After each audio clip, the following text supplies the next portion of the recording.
Hello, I'm Benton, a shaman in the Japanese Shinto tradition.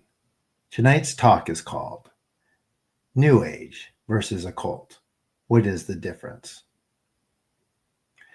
The occult is often misunderstood. Many think it's about dark magic or horror stories, but the truth is far more than that. The word occult simply means hidden. It refers to the study of knowledge and practices that are not visible to the naked eye or widely understood.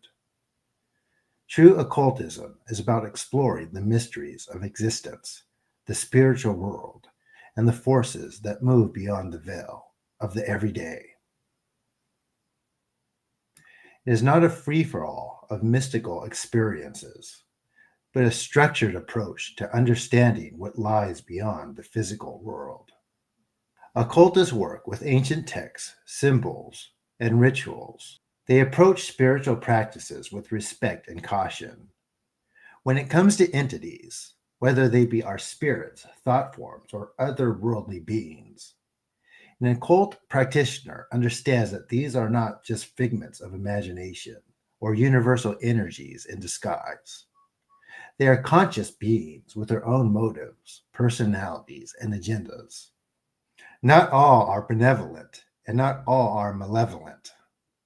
Some are neutral, and some are deceptive. The occultist learns to discern the differences using tools like divination, meditation, and protective rituals. They know the risk involved in contacting or interacting with entities and take steps to safeguard themselves and others. On the other hand, New Age practitioners often approach the spiritual realm with a mix of optimism and naivety. The New Age movement borrows from many traditions, often blending them into a kind of spiritual smoothie. There might be a bit of Eastern philosophy, some crystals, a pinch of shamanism, and a dash of quantum mysticism.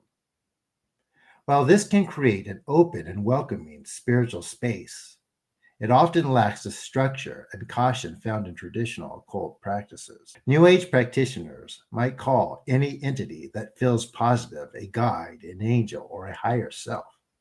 There is a tendency to assume that if something feels good or offers comfort, it must be helpful. One particular facet of this obsession is seen in New Age alien or extraterrestrial channeling. Many New Age practitioners believe they are in contact with higher dimensional beings or advanced extraterrestrial civilizations. They claim to receive messages from groups like the Palladians or Arcturians. These messages often promote ideas of ascension, enlightenment, or impending global changes. But an occultist views this trend with caution. Spirits and entities can wear many masks, and presenting themselves as benevolent aliens is not beyond their reach. By adopting an extraterrestrial guise, entities can bypass the skepticism that might apply to more traditional spiritual communications. The New Age channeler, convinced they are a bridge between worlds, may lower their guard and accept messages uncritically. This leaves them vulnerable to manipulation and spiritual harm. The ancient traditions did not mix up spirits with aliens. They had clear distinctions between spiritual beings and physical visitors, and they did not fall for such illusions. To understand this better, it helps to know the difference between channeling and invocation. Channeling is when a practitioner opens themselves up as a vessel for an entity. Many channelers allow any spirit or entity to come through, assuming good intentions will keep them safe. Occultists, however, view this as a dangerous practice. When an entity takes over the body or mind, it can influence the channeler in ways that are not always apparent. It can create attachments, drain energy, or implant misleading ideas and devices. Invocation, on the other hand, is a controlled and deliberate practice. In occult traditions, invocation involves calling upon a specific being, with clear intent and boundaries. It often includes rituals, symbols, and protective measures. The practitioner remains in control of the situation, establishing the terms of the interaction. They do not become a passive vessel, but act as a mediator or guide. An invocation can allow for communication or assistance from an entity while minimizing the risk of possession or deception. Where channelers often lack filters, invocation is all about setting them. More importantly, invocation involves a kind of spiritual exchange. The entity does not take over the practitioner's body, nor does it want to. The entity does not take over the practitioner's body or mind, but offers a portion of its power or insight through agreed upon terms. This power might manifest as increased intuition, enhanced abilities, or a deeper understanding of certain mysteries. But it comes with respect and boundaries. The practitioner is not handing over control, but participating in a partnership of sorts. The entity shares its energy in a controlled way. The practitioner directs this power with purpose and clarity. They know how much is being given and why, and they remain the guiding force throughout the process.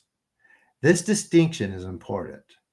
Where channeling can lead to spiritual confusion or danger, invocation seeks balance and clarity. Where channeling can invite entities with unknown motives, invocation calls specific beings with clear intent and structure.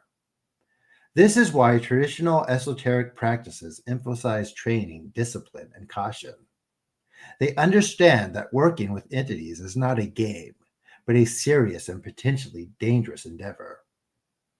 Those who take the time to learn these practices move through the spiritual world with strength and wisdom, while those who rush in without understanding risk losing themselves to forces they do not comprehend. In the end, this gap in approach can lead to very different outcomes. The occultist moves through the spiritual world with caution and respect, aware of the risk and ready to handle them. The New Age practitioner may walk in the same world with open arms, not realizing that they could be embracing a storm. Don't forget to like, subscribe, and turn on notifications so you don't miss more deep dives into the occult, spirituality, and my live Shinto purification rituals that I perform every night. See you there.